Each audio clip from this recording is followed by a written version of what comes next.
183 గజాల్లో triple bedroom independent house కేవలం 25 లక్షలు మాత్రమే. నిమ్స్ కి 10 నిమిషాల దూరంలో. నమస్తే, వెల్కమ్ టు సుమన్ టీవీ. నేను మీ సాయి. మనిషికి సరదా అనేది ఒక లిమిట్ వరకు ఉండాలి. లిమిట్ దాటి కూడా ప్రవర్తిస్తే ఆ సరదా కాస్త విషాదంగా మారేటువంటి పరిస్థితి ఉంటుంది. చాలా సందర్భాల్లో అది జరిగింది, జరుగుతుంది, జరుగుతూనే ఉంటుంది. ఈ సోషల్ మీడియా అనేది ఎక్కువ అయిపోయిన తర్వాత ఇది మరింత ఎక్కువ పేటరేగిపోయినటువంటి పరిస్థితి మనకు కనిపిస్తుంది. యువతలో గానీ, చిన్నపిల్లలు గానీ, పెద్దలు గానీ అందరూ కూడా దీనికి అట్రాక్ట్ అవుతూ మొబైల్‌కి, స్మార్ట్ మొబైల్‌కి, దాంట్లో ఉన్నటువంటి ఫీచర్స్‌కి, ముఖ్యంగా రీల్స్, ఇతరత్ర ఇలాంటి వాటిలకి పూర్తిగా బానిసవుతూ ప్రాణాలు పోతున్న విషయాన్ని కూడా మర్చిపోతున్న పరిస్థితి ఈరోజు కనపడుతుంది. వరుసగా ఈ రీల్స్ ద్వారా, ఈ రీల్స్ పిచ్చి ద్వారా, సెల్ఫీల పిచ్చి ద్వారా చాలా ఘటనలు, ప్రాణాలు పోయినటువంటి ఘటనలు రోజు నిత్యం వార్తల్లో చూస్తున్నటువంటి పరిస్థితి ఉన్నా కూడా మరలా అలాంటి సంఘటనలే జరగడం, అది కూడా కుటుంబం మొత్తమే ఆగమయ్యేటువంటి పరిస్థితి రావడం అంటే ఇది చాలా విషాదకరమైనటువంటి వార్త. దీనికి సంబంధించి చూద్దాం. ఎందుకంటే రీల్ మోజులో మొత్తం ఒక పిల్లలతో సహా కుటుంబం బలయ్యేటువంటి పరిస్థితి ఈరోజు ఒక వార్తలో నెలకొంది. సో చూడొచ్చు, రీల్స్ మోజుకు కుటుంబం బలి. పట్టాలపై రీల్స్ చేస్తుండగా దూసుకు వచ్చిన రైలు. 3 ఏళ్ల పిల్లాడితో పాటు తల్లిదండ్రుల దుర్మరణం.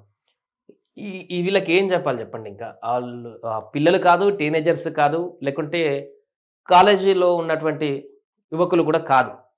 ఈ రీల్స్ మోజులో పడి ఏదో చేద్దామని అట్రాక్ట్ అవ్వడానికి చిన్న ఏజ్ కూడా కాదు. తల్లిదండ్రులే ఈ రకంగా రీల్స్ పిల్లోడితో పాటు ట్రాక్ మీద చేయడం అంటే ఎటెళ్తుందో చూడండి ఆలోచన ధోరణి. రైట్. యూపీలో జరిగింది ఘటన. సరదా కోసమో, సంచలనం కోసమో రీల్స్ చేస్తూ ప్రాణాలు కోల్పోతున్న వారి సంఖ్య రోజు రోజుకి పెరిగిపోతుంది. తాజాగా యూపీలో ఓ కుటుంబం రీల్స్ మోజుకు బలైపోయింది.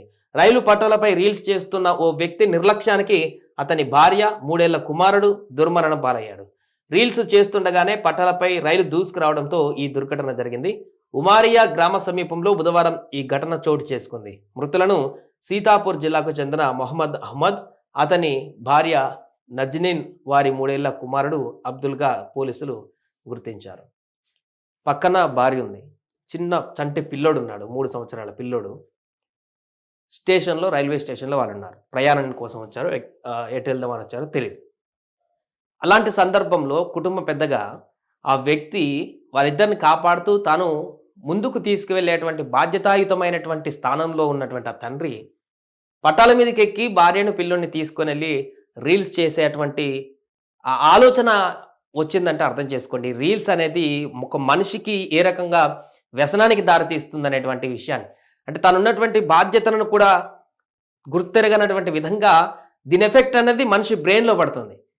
నిత్యం ఈ రీల్స్ అనేటువంటి వాటిని సోషల్ మీడియా ప్లాట్ఫామ్లో చూస్తూ ఒకరు వైరల్ అవుతున్నారని చెప్పేసి మనం కూడా దాన్ని ఫాలో అవ్వాలని, ఒకటి చేస్తే మనం ఇంకా 2 చేయాలని చెప్పేసి ఇలా విపరీతమైన ధోరణి అనేది ప్రస్తుతం ఉన్నటువంటి యువతలో, సమాజంలో, మనుషులపైన తీవ్ర ప్రభావాన్ని చూపుతుంది.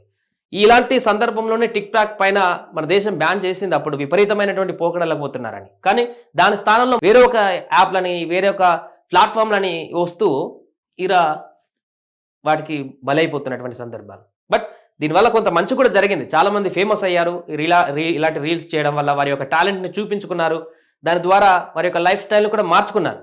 బట్ అంతకంటే ఎక్కువ ఇలాంటి ఘటనలు జరుగుతూ ఎక్కడన్నా ట్రెక్కింగ్లకు వెళ్తూ, గుట్టలు ఎక్కుతూ, కొండలు ఎక్కుతూ, వాటర్ ఫాల్స్ దగ్గరికి వెళ్తూ, జలపాతాల దగ్గరికి వెళ్తూ అక్కడ విచ్చలవిడిగా రీల్స్ చేస్తూ చనిపోయినటువంటి వారి సంఖ్య ఈ ఫేమ్ అయినటువంటి వారి కంటే ఎక్కువగా వీరి సంఖ్య కూడా కనపడుతుంది.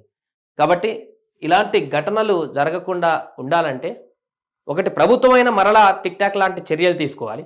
లేదా ఈ ఫాలో అయ్యేటువంటి పబ్లిక్ అన్నా కూడా 1కి 2 సార్లు ఆలోచించాలి.